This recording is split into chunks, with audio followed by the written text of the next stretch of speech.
wabarakatuh. Alhamdulillahirabbil alamin, wassalatu wassalamu ala asrofil anbiya'i wal mursalin wa ala alihi wa sahbihi ajmain. Alhamdulillah, segala puji bagi Allah Subhanahu wa taala yang telah melimpahkan rahmatnya kepada kita semua. Salawat serta salam semoga senantiasa tercurah kepada Nabi Muhammad SAW, keluarga, sahabat, serta umatnya hingga akhir zaman. Video ini dibuat dalam rangka memenuhi tugas akhir mata kuliah Analisis Kebijakan Pendidikan Islam yang diampu oleh Bapak Prof. Dr. Khairunas MAG dan Dr. Helmiyati MAG. Baik, untuk tidak memperpanjang mukadimah, langsung saja pada video kali ini saya akan menjelaskan tentang analisis kebijakan pendidikan Islam di Singapura.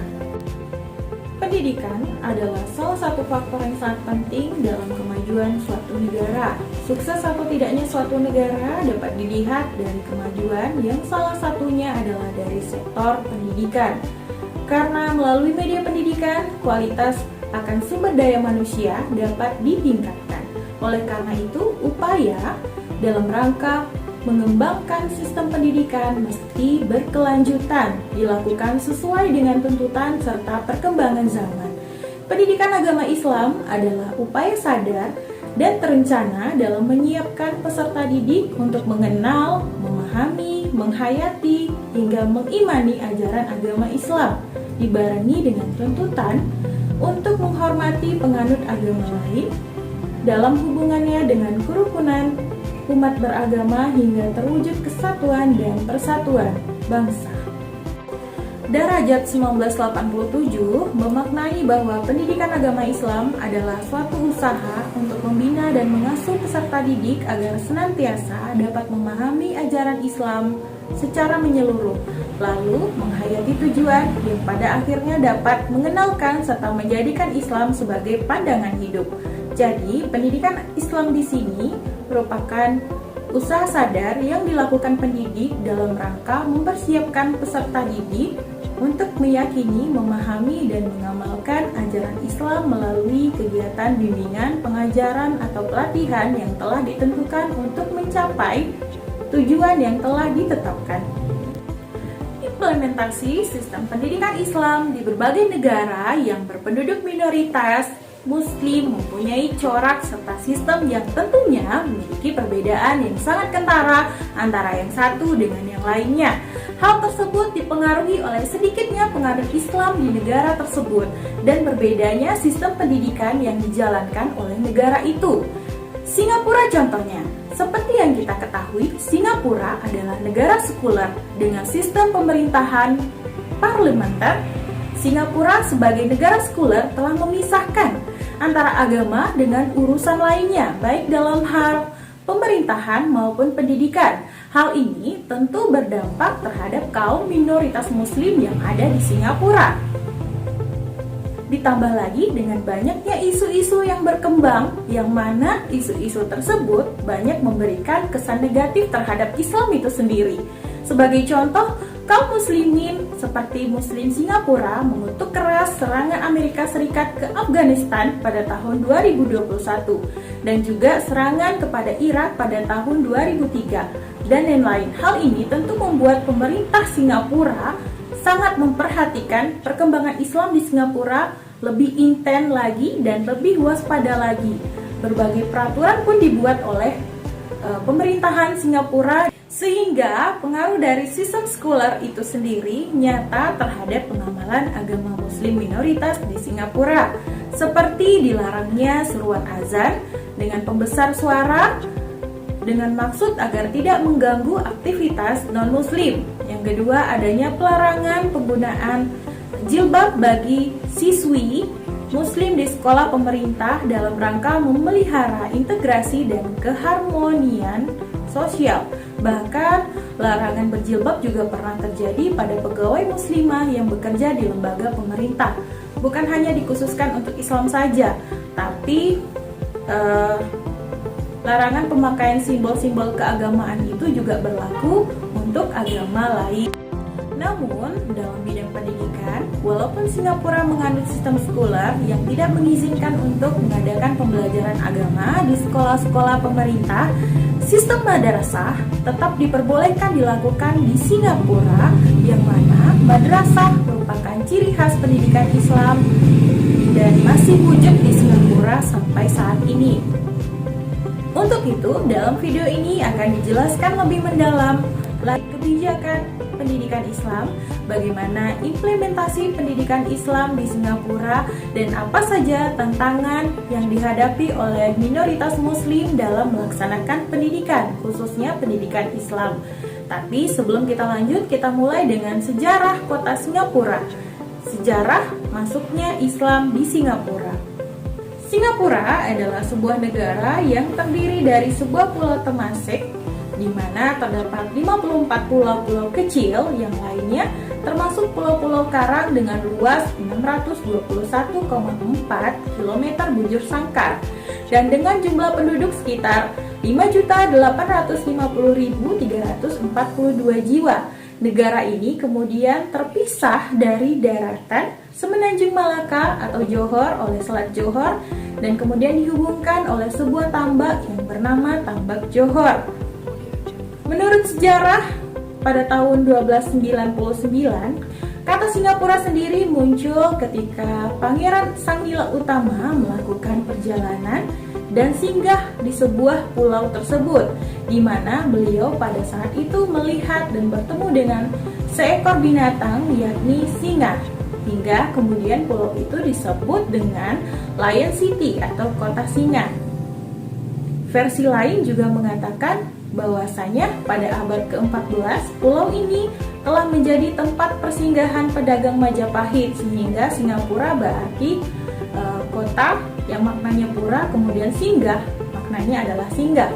Adapun awal mula dari kebangkitan Singapura adalah pada tahun 1818, di mana Sir Stamford Raffles mengusulkan agar segera membentuk pelabuhan baru yang strategis, sehingga Singapura menjadi semakin pesat dengan adanya pelabuhan bebas yang berkembang pesat.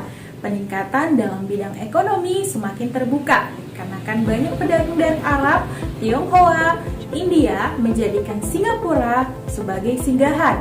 Pada tanggal 13 Januari 1942, Jepang berhasil menyingkirkan Inggris dari tanah Melayu, sehingga Jepang mulai menjajah Singapura.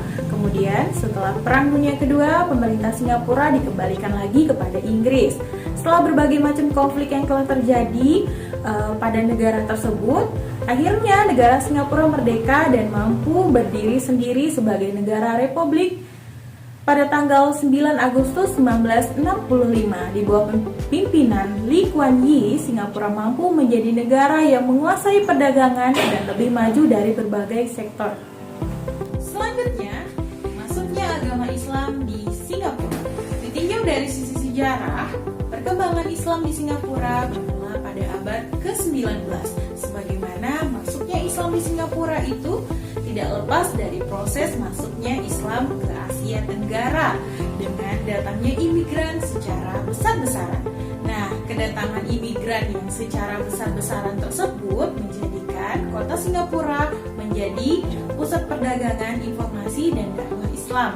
Selanjutnya, migran yang berasal dari dalam wilayah tersebut adalah berasal dari Provinsi Jawa, Sumatera, kemudian juga Sulawesi, Riau, dan ada yang dari Bawean. Sementara migran yang berasal dari luar wilayah itu adalah migran yang memang berasal dari golongan orang-orang kaya, dan mereka termasuk orang-orang yang berpendidikan. Kelompok-kelompok itu kemudian terus berkembang di Singapura dan membentuk kelompok elit sosial ekonomi. Di samping itu, mereka juga berperan sebagai penyumbang dana terbesar dalam pembangunan masjid, pembangunan lembaga-lembaga pendidikan, serta organisasi Islam lainnya. Yang paling dikenal di antara mereka itu adalah keluarga dari Al-Seghat, Al-Kaf, dan Al-Junaid. Adapun Islam yang dikenalkan pada saat itu adalah kental dengan nuansa tasawuf. Hal ini bisa dilihat dari banyaknya majelis-majelis tarekat yang ada berdiri pada saat itu. Banyak lembaga-lembaga muslim yang dibentuk oleh kolonial Inggris yang kemudian menyesuaikan diri dengan kondisi Singapura merdeka. Saat itu terdapat banyak lembaga-lembaga baru yang mana salah satunya adalah AMLA atau The Administration of Muslim Law Act. AMLA kemudian dimasukkan ke parlemen pada tanggal 13 Desember 1965 dan menjadi undang-undang pada tanggal 25 Agustus 1966. Akta tersebut memberikan ruang bagi Dewan Agama Islam, Pengadilan Agama, dan Pencatatan Perkawinan Islam dalam menetapkan hukum syariat Islam. Selanjutnya, pada tahun 1966, AMLA mengusulkan agar terbentuknya MUIS, Majelis Ulama Islam Singapura, atau Islamic Religious Council of Singapura, di mana MUIS bisa menjadi suatu badan hukum untuk menjadi penasehat Presiden Singapura. Selanjutnya, MUIS pun dibentuk dengan perannya sebagai pusat pengaturan kehidupan kelompok Muslim Singapura, dan itu sejak tahun 1968. Perlu kita ketahui bahwasanya secara administratif, lembaga tersebut berada di bawah Kementerian Pembangunan Masyarakat atau The Ministry of Community Development. Kemudian majelis tersebut berperan untuk mengurus hal-hal yang berhubungan dengan umat Islam di Singapura, yang mana wewenang dari badan resmi milik negara ini meliputi pembinaan, kemudian pengembangan, serta pengawasan terhadap masjid-masjid yang ada di Singapura, pendidikan Islam, pernikahan, zakat, haji, kurban, sertifikasi, kemudian juga fatwa, dan lain-lain yang terkait dengan hal tersebut. Adapun kegiatan MUIS itu resmi dibiayai oleh negara Singapura. Dengan demikian, sebagai penduduk minoritas, sangat penting bagi masyarakat Melayu Muslim di Singapura untuk menonjolkan ciri-ciri progresif dan memiliki wawasan model masyarakat teladan dalam rangka untuk mewujudkan pemikiran Islam berciri khusus dalam konteks kesingapuraan. Dengan bantuan MUIS, pelaksanaan keagamaan Islam di Singapura itu dapat berjalan dengan baik.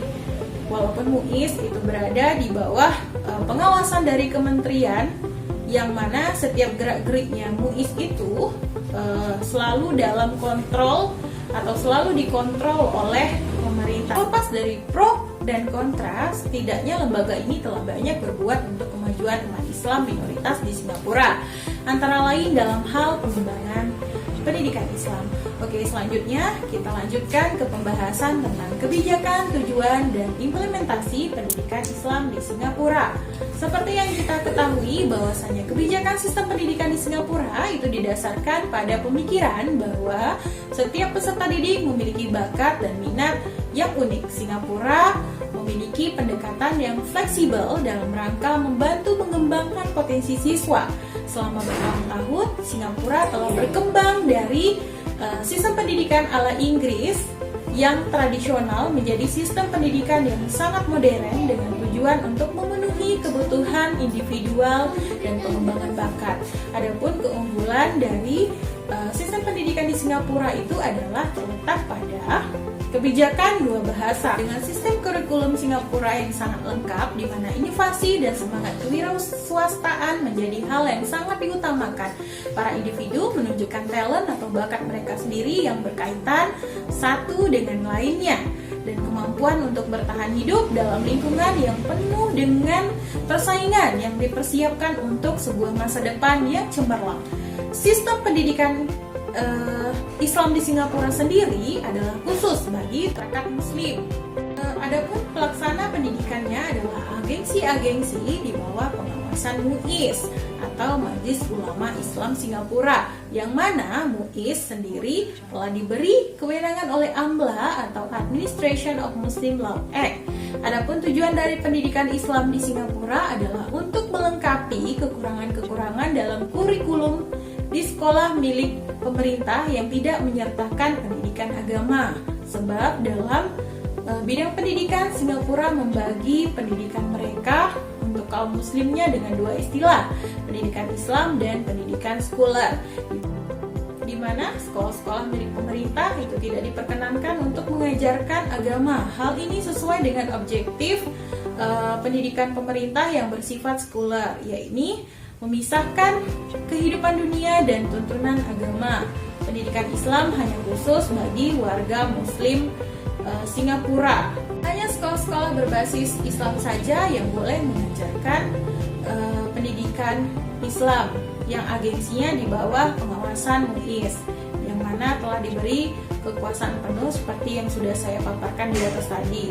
Namun, negara Singapura hanya mengizinkan untuk melaksanakan 3 jenis pendidikan Islam, yaitu pendidikan sepenuh masa, kemudian pendidikan separuh masa atau part-time, kemudian yang ketiga ada namanya program pengajian Islam umum. Kita lanjut ke pembahasan pertama, yakni madrasah sepenuh masa. Apa sih yang dimaksud dengan madrasah sepenuh masa? Nah, madrasah sepenuh masa ini adalah lembaga pendidikan Islam di mana proses pembelajarannya berlangsung secara reguler, sama sepertinya madrasah-madrasah yang ada di Indonesia, yang di dalam kurikulumnya itu terdapat mata pelajaran agama dan umum. Adapun sasaran dari madrasah penuh waktu adalah para pelajar muslim. Nah, adapun kurikulum yang digunakan pada madrasah yakni mereka menggunakan kurikulum Azhari dan kurikulum kebangsaan. Kedua adalah madrasah separuh masa atau disebut dengan part-time. Nah, apa itu madrasah separuh masa? Madrasah separuh masa adalah madrasah atau lembaga pendidikan yang proses pembelajarannya tidak reguler. Biasanya waktunya itu dilaksanakan pada weekend dengan 2-3 kali pertemuan dalam seminggu tatap muka, dan biasanya dilaksanakan pada sore hari maupun malam hari. Materi pembelajarannya adalah murni tentang keagamaan dan pada umumnya banyak dilaksanakan di masjid-masjid. Nah, madrasah paruh waktu pada umumnya memiliki sasaran khusus bagi para pelajar muslim yang menuntut ilmu di sekolah pemerintah. Mereka karena tidak mendapatkan pembelajaran agama di sekolah pemerintah, maka mereka secara otomatis harus menyisakan, bagi yang mau, menyisakan waktu mereka untuk belajar agama. Sementara kurikulum yang dijalankan pada madrasah separuh masa adalah kurikulum Alive, yang merupakan bagian dari pelaksanaan program Singapura Islamic Education atau SIS. Yang ketiga itu adalah pengajian umum. Perkembangan Islam di Singapura memperlihatkan peningkatan dengan banyaknya berkembang lembaga-lembaga yang lain, sehingga pengajian Islam umum ini atau Islam awam banyak dilakukan di lembaga-lembaga Islam yang tersebar di seluruh Singapura. Hal tersebut menunjukkan keseriusan masyarakat Singapura untuk mengangkat martabat pendidikan Islam, walau dalam keadaan yang terkekang sebagai sebuah agama minoriti dalam negara sekuler. Kemudian dapat disimpulkan bahwa ketiga jenis pendidikan Islam Singapura, baik itu madrasah full time, madrasah part time, dan pengajian umum, sama-sama memiliki peran yang sangat besar dan signifikan dalam rangka mengembangkan semangat Islami sejak dini bagi para generasi muslim maupun masyarakat muslim di Singapura. Seperti di negara lain, sistem pendidikan agama Islam di Singapura itu dijalankan secara tradisional dan sistem persekolahan modern. Sistem pendidikan agama Islam di Singapura yang dijalankan secara tradisional itu menggunakan sistem sekolah pondok seperti negara-negara lainnya, yakni negara jiran Malaysia, Patani di Thailand, dan juga pesantren-pesantren yang ada di Indonesia. Adapun sistem sekolah modern itu mengacu kepada Mesir dan Barat yang dikenal dengan nama madrasah, sekolah Arab, atau sekolah agama. Sistem pendidikan Barat telah memperkenalkan konsep pendidikan kolonial atau dualisme yang telah memisahkan antara ilmu agama dengan ilmu sekuler atau dunia. Selanjutnya, hanya 6 madrasah saja yang diizinkan untuk melaksanakan pendidikan agama Islam di Singapura sampai saat ini. Mereka adalah yang pertama, Madrasah Al-Junaid Al-Islamiyah, Madrasah ini didirikan pada bulan Muharram 1346 Hijriah oleh Pangeran Al-Sayyid Umar bin Ali Al-Junaid yang berasal dari Palembang. Adapun mata pelajaran yang diajarkan madrasah ini yakni ilmu hisab, tarik, ilmu alam, bahasa Melayu, bahasa Inggris, sains, sastra Melayu, dan mata pelajaran lainnya. Yang kedua adalah Madrasah Al-Ma'arif. Nah, Madrasah Al-Ma'arif itu adalah madrasah yang didirikan pada tahun 1940-an. Pengasuh dari madrasah ini adalah lulusan dari Universitas Al-Azhar, Mesir, dan dari kawasan Asia Barat. Yang ketiga, Madrasah Wak Tanjung Al-Islamiyah. Madrasah ini didirikan pada tahun 1955. Yang keempat, Madrasah Al-Sago atau Al-Sakaf. Madrasah ini didirikan pada tahun 1912 di atas tanah yang diwakafkan oleh Syekh Muhammad bin Said Al-Sakaf. Kemudian yang keenam, Madrasah Al-Arabiyah Al-Islamiyah, dan yang terakhir adalah Madrasah Al-Irsyad Al-Islamiyah. Setiap madrasah pada umumnya memiliki kurikulum diniyah yang disebut dengan kurikulum Azhari, dan mereka menyesuaikan kurikulum diniyah mereka dengan universitas-universitas di Timur Tengah, seperti halnya Madrasah Al-Ma'arif dan Madrasah Wak Tanjung yang telah menyesuaikan kurikulum diniyah mereka ke Riyadh dan Universitas Al-Azhar dengan tujuan mempermudah pelajar untuk melanjutkan pembelajaran ke sana. Terdapat 6 mata pelajaran diniyah yang terdiri dari komponen subjek syariah dan usuluddin yang semuanya berasal dari 18 subjek Azhari. Sedangkan untuk kurikulum kebangsaan menawarkan pemeriksaan O-level and A-level untuk kelayakan mereka agar nantinya dapat memasuki universitas tempatan atau universitas di Malaysia seperti di Universitas Islam Antarbangsa Malaysia dan Universitas Malaya. Nah, kemudian pada implementasinya, majunya pendidikan di Singapura itu disupport oleh banyak faktor, diantaranya yaitu terdapatnya fasilitas yang memadai. Sekolah-sekolah di Singapura itu memiliki web sekolah sendiri di mana guru akan mudah terhubung dengan siswa dan orang tua. Adanya fasilitas LCD sebagai penunjang yang bisa digunakan pada proses pembelajaran, dan adanya sistem transportasi yang telah memiliki akses ke semua sekolah yang ada di Singapura dan memudahkan siswa untuk menuju ke sekolahnya. Kemudian untuk pembiayaan juga sangat mempengaruhi kualitas pendidikan. Di Singapura, biaya pendidikan disesuaikan dengan kemampuan rakyat. Ditambah lagi beasiswa yang diberikan khusus bagi masyarakat muslim yang kurang beruntung. Nah, faktor lain yang membuat negara Singapura menjadi negara dengan sistem pendidikan terbaik di ASEAN adalah faktor pendidik. Adanya proses seleksi guru yang ketat sehingga semua calon guru yang terpilih adalah memang betul-betul kandidat guru yang memiliki kompetensi yang baik. Ditambah lagi, setelah lulus audisi, bagi para calon guru sebelum memulai kerja akan diberi pelatihan-pelatihan sebagai bekal mereka sebelum mengajar. Selain itu, gaji yang diberikan untuk guru-guru di Singapura juga banyak. Hal itu menyebabkan kehidupan guru-guru di sana terjamin kesejahteraannya. Adapun madrasah itu dikelola secara modern dan secara profesional. Setiap madrasah juga memiliki cara yang berbeda dalam memberikan pedagogi pada mata pelajaran agama dan sekuler. Dengan demikian, tingkat keberhasilan pun berbeda-beda. Dalam beberapa tahun terakhir, beberapa madrasah telah meningkatkan waktu kurikulum untuk mata pelajaran bahasa Inggris, matematika, dan sains agar sesuai dengan waktu yang dihabiskan untuk mata pelajaran ini di sekolah umum. Saat ini, walaupun madrasah telah berkembang pesat dan unggul, tentu ada tantangan yang terjadi. Nah, tantangan yang berkaitan dengan pendanaan misalnya, kurikulum, dan juga metodologi pengajaran sebagian besar masih belum terselesaikan hingga saat ini.